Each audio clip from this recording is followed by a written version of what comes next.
নমস্কার বন্ধুরা, স্বপ্নভিলা চ্যানেলের ঘরকন্যায় সবাইকে অনেক অনেক স্বাগত। আমি আবার একটি নতুন রেসিপি নিয়ে চলে এসেছি।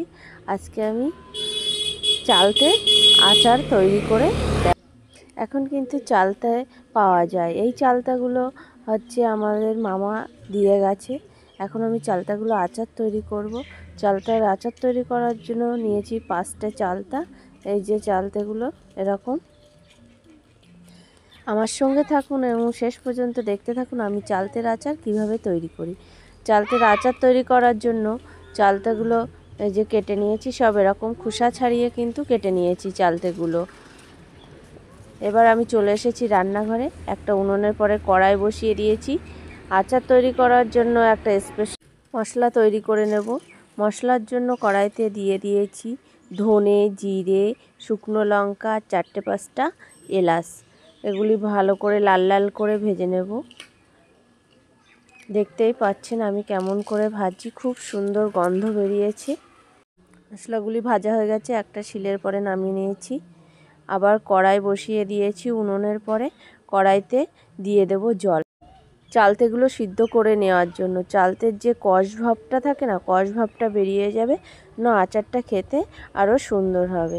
জলটা একটু গরম হলে এই যে চালতেগুলো আমি সব দিয়ে দিলাম কড়াইতে। চালটা ফুটে উঠেছে। সিদ্ধ করার সময় একটু লবণও দিয়ে দিয়েছি, চালতের মধ্যে লবণ ঢুকে যাবে। 10 মিনিট আমি ঢাকা দিয়ে সিদ্ধ করে নেব।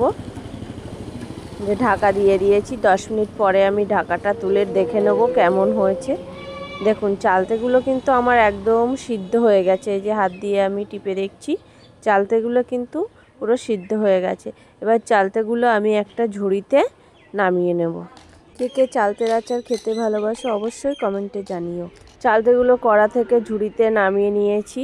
এবার আবার কড়া বসিয়ে দিয়ে দিয়েছি। কড়াই দিয়ে দিয়েছি সর্ষের তেল চালতের আচার রান্না করার জন্য। আর এদিকে চালতেগুলো আমি একটু নোড়া দিয়ে থেতো থেতো করে নিয়েছি, তার জন্য মশলা, চিনি এগুলো সব চালতের মধ্যে ঢুকে যাবে আর খেতেও সুস্বাদু লাগবে। এদিকে কড়াইতে তেল গরম হয়ে গেছে, দিয়ে দেবো ফোড়নের জন্য 5 ফোড়ন আর শুকনো লঙ্কা ফোড়ন দিয়ে দিয়েছি। এবার ভালো করে লাল লাল হয়ে গেলে চালতেগুলো আমি কড়াইতে দিয়ে দেবো সব, দিয়ে ভালো করে নাড়িয়ে চাড়িয়ে নেব। চালতেগুলো দিয়ে দিয়েছি হলুদ পরিমাণ মতো। আগে থেকে লবণ দিয়ে রেখেছি, ওই জন্য আমি চালতের আচারে একটু লবণ অল্প দিয়েছি। সবগুলো একসঙ্গে ভালো করে কষে নেব। বেশ ভালো করেই কিন্তু কষাবো। এই চালতের আচার কিন্তু খেতে খুবই সুস্বাদু হয়। আপনারাও আমার পদ্ধতিতে একবার বাড়িতে বানিয়ে খেয়ে দেখবেন, অবশ্যই ভালো লাগবে। এরকম অবস্থায় দিয়ে দেবো আমি চিনি। চিনিটা কিন্তু যে যেমন মিষ্টি খাবেন তেমন দেবেন চিনিটা। এবার চিনি দিয়ে আবার ভালো করে একটু কষে নেব আর দিয়ে দেব অল্প একটু জল। চালতের আচারটায় যে ফুটে উঠেছে দেখুন, আমি কিন্তু বেশি জল দেইনি, চিনিটা গলে গিয়েছে একদম।